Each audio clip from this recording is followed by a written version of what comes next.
Olá, meus amigos, bom dia, boa tarde, boa noite para vocês. Vamos continuar aqui nossas conversas sobre alguns temas de processo civil, abordando nessa aula, nesse momento, a improcedência prima facie.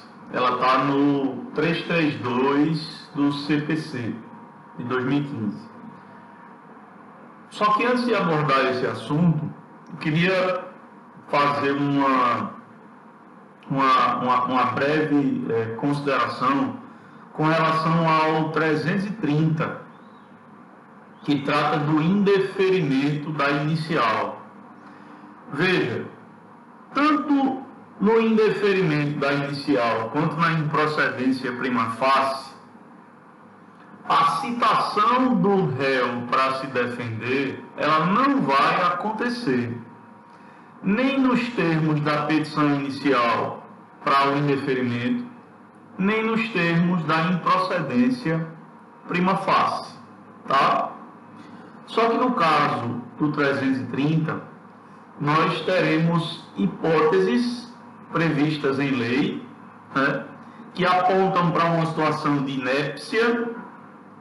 E aí a inépcia ela vai se referir à falta de pedido ou causa de pedido, o pedido sendo indeterminado, quebrando uma regra que nós já havíamos conversado no que se refere ao pedido ser certo, determinado e líquido. Então, nas hipóteses em que ele não pode ser indeterminado, não pode ser genérico nem implícito, o sujeito vai lá e faz um pedido indeterminado, a petição ela é inepta e aí o juiz vai indeferi-la, tá? Da mesma maneira, ela será inepta quando não houver uma concatenação lógica entre os pedidos e a conclusão.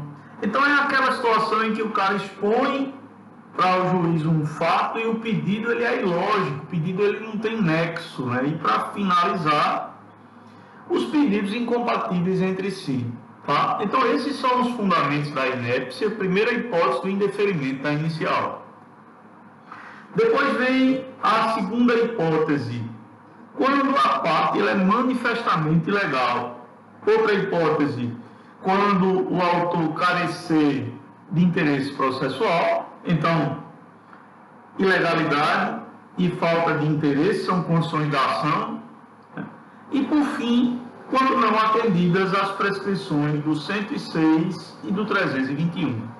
Então, veja, nessas situações aqui, o juiz ele vai fazer uma análise da petição inicial, e aí lembrando a vocês aquelas iniciativas que hoje o Código de Processo Civil contempla do juiz buscar auxiliar o réu da melhor forma possível para chegar a uma análise do mérito, uma análise meritória, lembrando aquele princípio, aquela norma fundamental lá no comecinho do Código da primazia e julgamento do mérito, né? Então nessas situações aqui, não adianta a emenda inicial, não adianta, porque elas são situações em que o autor não vai conseguir emendar, né? Via de regra, a maioria delas o autor não vai conseguir emendar. Então não resta outra alternativa ao juiz a não ser indeferir a petição inicial. Aí a doutrina, especificamente Daniel Amorim Assunção, ela diz assim, isso só vai poder acontecer até antes da emenda. Porque se o juiz perceber essas falhas depois da citação do réu, ele vai prolatar uma decisão de extinção sem resolução do mérito, por ausência de condições da ação ou pressupostos processuais. Pois bem, essas são as hipóteses referentes ao indeferimento da petição inicial. Quando a gente vai para o 332, a gente tem uma postura do juiz, e aí vem o conceito da improcedência prima facie, que é um instituto processual que faz com que o juiz prime pelo respeito, e aí a rebote vem segurança jurídica, a posicionamentos da Suprema Corte, das Supremas Cortes, STF e STJ, né? Diferente do que acontecia no 285A do Código de 73, onde a abrangência para essa análise, e aí já a análise meritória, porque a improcedência na análise do mérito, que havia no passado, restrita à posição do juízo. Então, diferente do que havia no Código de 73, que era uma posição restrita ao entendimento do juízo, hoje em dia é o entendimento dos tribunais superiores sobre vários aspectos que dará o norte para essa improcedência liminar, essa improcedência que acontece no limiar do processo, de novo, antes da ocorrência da citação do réu.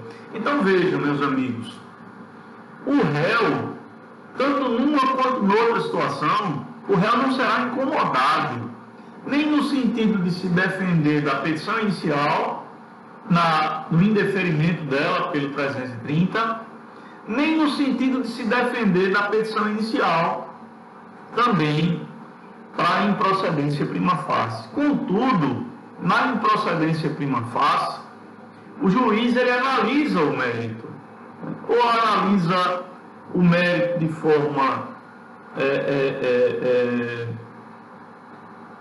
superficial, levando em consideração o entendimento de tribunais superiores, ou faz uma análise que é chamada de falsa análise do mérito pela presença da decadência da prescrição. Mas ele faz a análise do mérito, né?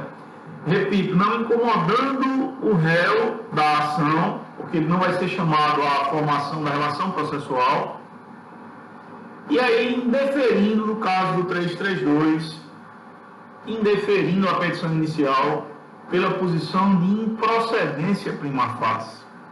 Então ele vai julgar logo de início a petição inicial improcedente, em respeito à segurança jurídica, celeridade processual, economia processual. Então, nesse primeiro momento, fiquem com essa informação que estabelece uma diferença entre os dois posicionamentos, tanto no 330 quanto no 332.